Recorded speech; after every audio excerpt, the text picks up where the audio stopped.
I'm Tina Nuñez with Educational Resources, and I'm going to be showing you how you can sort and filter your data in Google Sheets.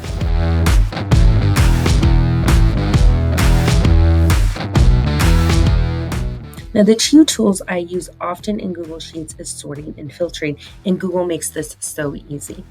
You're going to be able to sort your data by column information. So what you can do is hover over the letters of those columns, and you're going to notice a little caret here up here when you hover over that letter. When you click on that, you are able to sort your sheet either ascending or descending.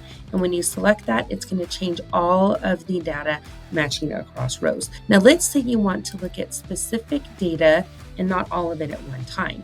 I'm going to select the entire spreadsheet by clicking on this top left box and going up here to this icon to create a filter. Google is automatically going to create a filter for each new data point within that column. You're going to notice that there is a little filter icon here next to the header name. When you click on that, you're going to get a new menu that comes up.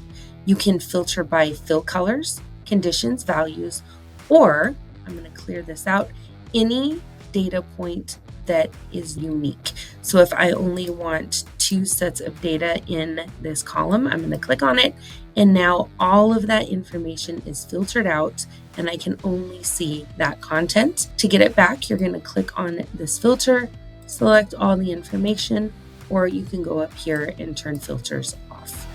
Don't forget to like and subscribe to our channel for more ideas.